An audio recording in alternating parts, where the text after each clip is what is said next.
Welcome to the deep dive. So today we're diving into something really big, how African nations can harness the AI revolution. We're talking sustainable growth, innovation. Right. And it's framed by the African Union's 2024 strategy.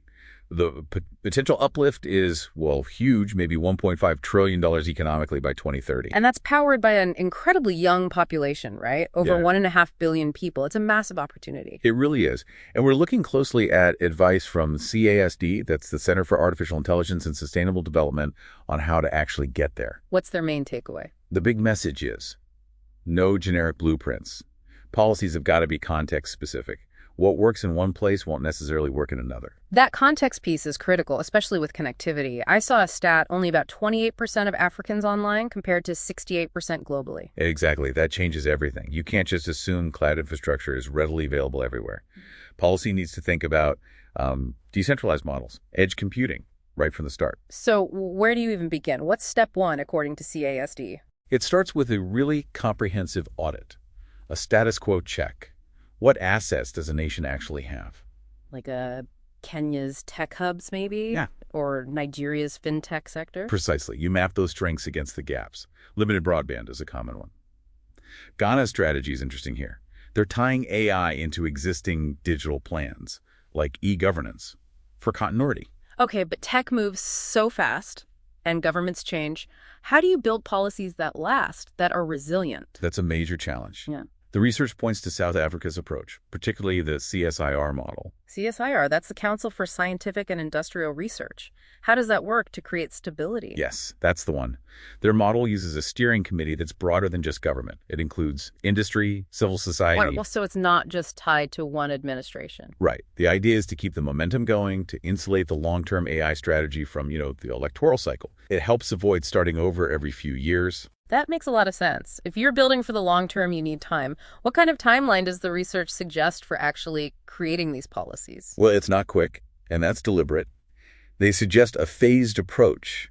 Yeah. At least 12 months for drafting, getting that broad input. 12 months just for drafting, wow. Yeah. Then another 9 months for validation, and maybe 6 months for final approvals. It seems slow, but... But wait, isn't there a risk that tech completely changes by then? It's a calculated risk. Huh. The bigger risk, they argue, is rushing out bad regulations that actually stifle innovation or cause harm. It forces pragmatism. Okay, so pragmatic design, what does that look like in practice? It means moving past vague statements. Focus on just, say, 3 to 5 really high-impact goals. And crucially, tie them to metrics you can measure. Got an example. A smart one is requiring open-source AI in the public sector. That directly tackles high software costs and stops you getting locked into one vendor. It's practical. And you need proof it's working, not just good intentions. Rwanda positioned itself as Africa's AI lab.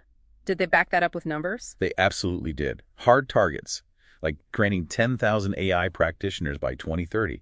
And they did economic impact studies. The Center for the Fourth Industrial Revolution found AI adding nearly $600 million a year to GDP through productivity gains.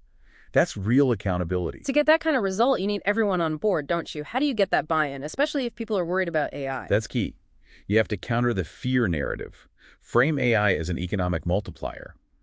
Globally, projections are around 230 million new jobs by 2030, driven partly by AI. Who needs to be involved beyond the usual Definitely the informal sector, small businesses, SMEs. The message has to be about AI lowering barriers, democratizing access, not just replacing jobs. Look at Kenya's 2022 consultations they brought in diverse groups to really ground the policy in local realities. Builds trust.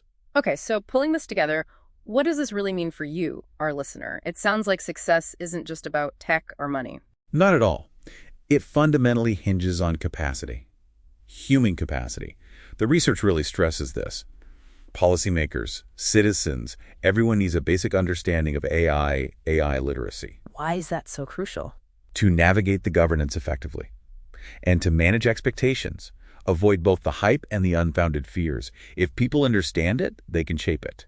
So that leads to a pretty important final thought, doesn't it? I think so. If knowledge is power, and AI policy needs to be built on literacy, How do African nations make sure the knowledge is built from the bottom up? You mean tailored training, simple explanations for some, deep dives for developers. Exactly. How do you ensure AI literacy is widespread so that these incredibly powerful tools genuinely serve the people and it's not the other way around? That's the question to grapple with.